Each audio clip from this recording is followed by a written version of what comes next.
Mapusa interstate बस स्टँडार सोमारा सकाळी एका पर्यटकाक काय पर्यटक बायलांनी बरोच बुडयलो। चेंबूर ते म्हापसा बशींतल्यान प्रवास करपी हो मनीस आनी ती बायलां म्हापसा बस स्टँडार देवली। बस स्टँडार ती बायलां आनी तिचे वांगडा आशिल्ल्या हेर बायलांनी ह्या मनशाक बरोच थापटायलो। पूण ताका बडोवपा फाटलें कारण तरी कितें? बसीत जालें कितें म्हूण ही बायलां इतली चाळवल्ली?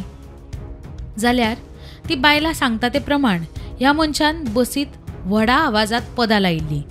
आवाजान त्रास जाता म्हूण तातूंतले एके बायलेन आवाज मातसो देंवय अशी ह्या मनशाक विनवणी केली। मात हें सांगना फुडें ताणें ह्या बायलांक बुरशी उतरां सोवली अशें ही बायल सांगता। इतलेंच न्हय जाल्यार बशींतल्या क्लिनराकूय ह्या मनशान सोरो दिवन वोगी रावपाक सांगलें, जेणे करून प्रकरण व्हड जावचें न्ही। मात ताच्या उतरांनी चाळवल्ल्या ह्या बायलांनी म्हापशा इंटरस्टेट बस स्टँडार देऊन थापटा बेल्टांनी ताका मारलो आनी जाप विचारली।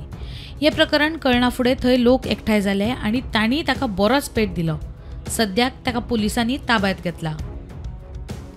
प्रुडंटा खातीर श्यामसुंदर फडते।